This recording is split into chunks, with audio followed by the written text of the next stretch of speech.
বাংলাদেশ জাতীয়তাবাদী দল বুড়িচং থানার ৯ নং ভারলা ইউনিয়নের এই ওয়ার্ডের দ্বিবার্ষিক সম্মেলনের সংগ্রামী সভাপতি আজকের এই অনুষ্ঠানে উপস্থিত হয়েছেন, প্রধান অতিথি হিসেবে উপস্থিত হয়েছেন বাংলাদেশ জাতীয়তাবাদী দল কেন্দ্রীয় নির্বাহী কমিটির কর্মসংস্থান বিষয়ক সম্পাদক, কুমিল্লা জেলা বিএনপির বিপ্লবী আহ্বায়ক, সাবেক সংসদ সদস্য, সংগ্রামী জননেতা জাকারিয়া তাহের সুমন ভাই উপস্থিত হয়েছেন। কুমিল্লা মহানগর বিএনপির সংগ্রামী সভাপতি, এই এলাকার কৃতি সন্তান, আপনাদের অত্যন্ত প্রিয় জনাব উদ্বাতুল বাড়ি আবু সহ কুমিল্লা জেলা বিএনপির নেতৃবৃন্দ, বুড়িচং থানা বিএনপির নেতৃবৃন্দ ও এলাকাবাসী, আসসালামু আলাইকুম।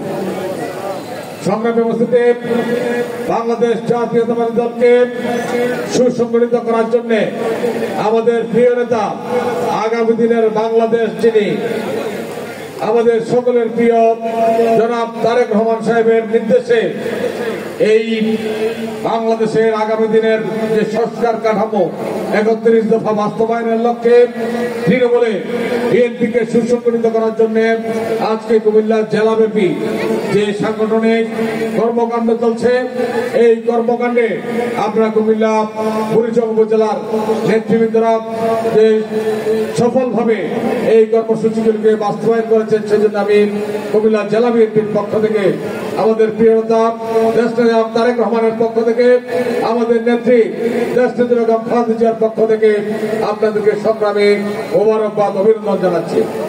সংগ্রামী নেতৃবৃন্দ, আপনারা জানেন এই বাংলাদেশে আগামী দিনে উন্নয়নের দ্বার পথে নিয়ে যাওয়ার জন্য, বাংলাদেশকে আগামী দিনের উন্নয়নমুখী বাংলাদেশ করার জন্য একটি দলই বাংলাদেশে আছে, সেই দলটি হল বিএনপি। আর এই বিএনপিকে আমরা অত্যন্ত সুন্দরভাবে সুসংগঠিত করব এবং আমাদের প্রিয় নেতা যে ৩১ দফা দিয়েছে, সেই ৩১ দফা বাস্তবায়নের জন্য এই ওয়ার্ড কমিটিগুলি অত্যন্ত গুরুত্বপূর্ণ। আপনারা এই ওয়ার্ড কমিটিতে যারা আসবেন, আপনাদের প্রত্যেকেরই নির্দিষ্ট কাজ থাকবে আগামী দিনে। আপনারা জানেন যে এই ওয়ার্ড কমিটিতে যে কৃষি বিষয়ক সম্পাদক হবে, এই কৃষি বিষয়ক সম্পাদকের কাজও কিন্তু এই ৩১ দফাতে দেওয়া আছে। আমাদের এই আগামী দিনের ৩১ দফার কর্মসূচিতে আমাদের প্রিয় নেতা তারেক রহমান সাহেব যে কর্মসূচি দিয়েছে, কৃষকদেরকে বাংলাদেশের শ্রেষ্ঠ নাগরিক হিসেবে তিনি ঘোষণা করেছেন এবং কৃষকদের জন্য আগামী দিনে বিনামূল্যে চিকিৎসা সহ বিভিন্ন ধরনের বিনামূল্যে সার, বীজ সহ বিভিন্ন উপকরণ তিনি দিবেন, সেই বন্দোবস্ত আমাদের ৩১ দফায় আছে। সেই জন্য আমি অনুরোধ করবো, আপনারা যেখানে যারা আছেন প্রত্যেকে ৩১ দফাকে আমরা ফলো করবো এবং ৩১ দফা পড়বো এবং এই ৩১ দফার যে লেখাগুলি আছে এগুলি আমরা গ্রামের প্রতিটি মানুষকে বুঝিয়ে দেব। সেখানে মহিলাদের জন্য বিভিন্ন কর্মসূচি দেওয়া আছে। আপনারা জানেন যে মহিলাদেরকে স্বনির্ভর করার জন্য, আত্মনির্ভরশীল করার জন্য বিভিন্ন কর্মসূচি দেওয়া আছে। মহিলা বিষয়ক সম্পাদিকা যিনি হবেন, তিনি সেখানে এই মহিলাদের কর্মকাণ্ডগুলি নিজে আগে শিখে তারপরে প্রত্যেকের ঘরে ঘরে গিয়ে মানুষের কাছে সেই মহিলাদেরকে এই ৩১ দফা কর্মসূচি, আমাদের প্রিয় নেতা তারেক রহমান সাহেবের কর্মসূচিগুলি আমরা মহিলাদেরকে বুঝিয়ে দিবেন। ইনশাল্লাহ আগামী দিনে এই বাংলাদেশে একটা নির্বাচন হবে, যেই আপনারা জানেন যে নির্বাচনের জন্য এই খুনি হাসিনা সরকারকে ক্ষমতাচ্যুত করে বাংলাদেশ থেকে দেশের মানুষ তাড়িয়ে দিয়েছিল।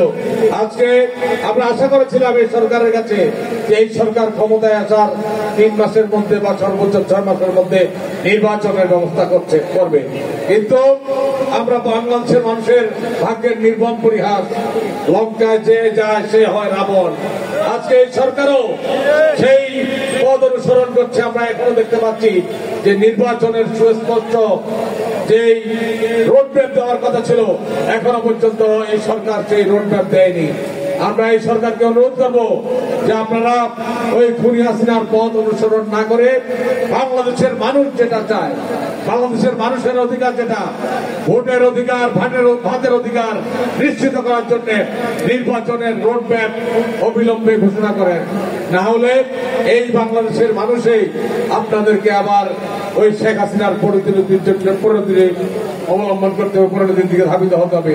সেজন্য আমি এই সরকারকে অনুরোধ করবো যে আপনারা অবিলম্বে নির্বাচনের রোডম্যাপ দিয়ে এদেশের মানুষের যে 17 বছর যারা ভোট দিতে পারেনি সেই ভোটের নিশ্চয়তা দেন। না ইনশাল্লাহ আমাদের প্রিয় নেতা তারেক রহমান সাহেব আগামী দিনে এই এলাকায় ধারে শীষ মার্কা দিয়ে যে প্রার্থী হবে আমরা সেই প্রার্থীকে বিজয়ী করবো ইনশাল্লাহ। আপনারা আমরা দেখতে পাচ্ছি মঞ্চ থেকে আপনারা যারা আসছেন প্রত্যেকের গলায় একটা ডেলিগেট কার্ড আছে। আমি অনুরোধ করবো যে আপনারা প্রত্যেকেই আপনাদের কার্ডটা একটু উপরের দিকে তুলে ধরেন। আমি ভিডিও যারা করছেন তাদেরকে অনুরোধ করবো যে এই ছবিটা সংগ্রহ করার জন্য। আপনারা সকলেই মহিলারাও আছেন যারা একটু উপর দিকে তুলে ধরেন, সবাই একটু উপর করে তুলে ধরেন। আমরা এই ডেলিগেট কার্ডের মাধ্যমে বুঝলাম যে আপনারা প্রত্যেকেই এই ওয়ার্ডের আমাদের নেতা কর্মী। আগামী দিনে যারা বিএনপি কে সুসংগঠিত করবেন, তারেক রহমানের সকল কর্মসূচি বাস্তবায়নের জন্য আপনারা এই এলাকায় কাজ করবেন। ধন্যবাদ আপনাদেরকে। ডেলিগেট এই আশাবাদ ব্যক্ত করে সকলকে আগামী দিনে আমাদের বিএনপির সকল কর্মসূচিকে বাস্তবায়ন করার জন্য একসাথে থেকে একসাথে কর্মসূচিগুলি বাস্তবায়ন করবেন এবং আমাদের নেতা যে ঐক্যের আহ্বান করেছেন আমরা সকল ভেদাভেদ ভুলে গিয়ে ঐক্য ঐক্য ঐক্য এই ঐক্যের মাধ্যমে বিএনপিকে আরো সুসংগঠিত করবো। আগামী দিনে এই এলাকায় ধানের শীষের প্রার্থীকে বিজয়ী করবো এই আশাবাদ ব্যক্ত করে সকলকে কুমিল্লা জেলা বিএনপির পক্ষ থেকে, আমাদের প্রিয় নেতা তারেক রহমানের পক্ষ থেকে, আমাদের প্রিয় নেত্রী দেশনেত্রী বেগম খালেদা জিয়ার পক্ষ থেকে সকলকে অভিনন্দন মোবারকবাদ জানিয়ে আমার বক্তব্য শেষ করছি। খুদা হাফেজ। বাংলাদেশ জিন্দাবাদ, জাতীয়তাবাদ জিন্দাবাদ, দেশনেত্রী বেগম খালেদা জিন্দাবাদ, তারেক রহমান জিন্দাবাদ, জাকারিয়া দায় সুমন ভাই জিন্দাবাদ। আসসালামু আলাইকুম।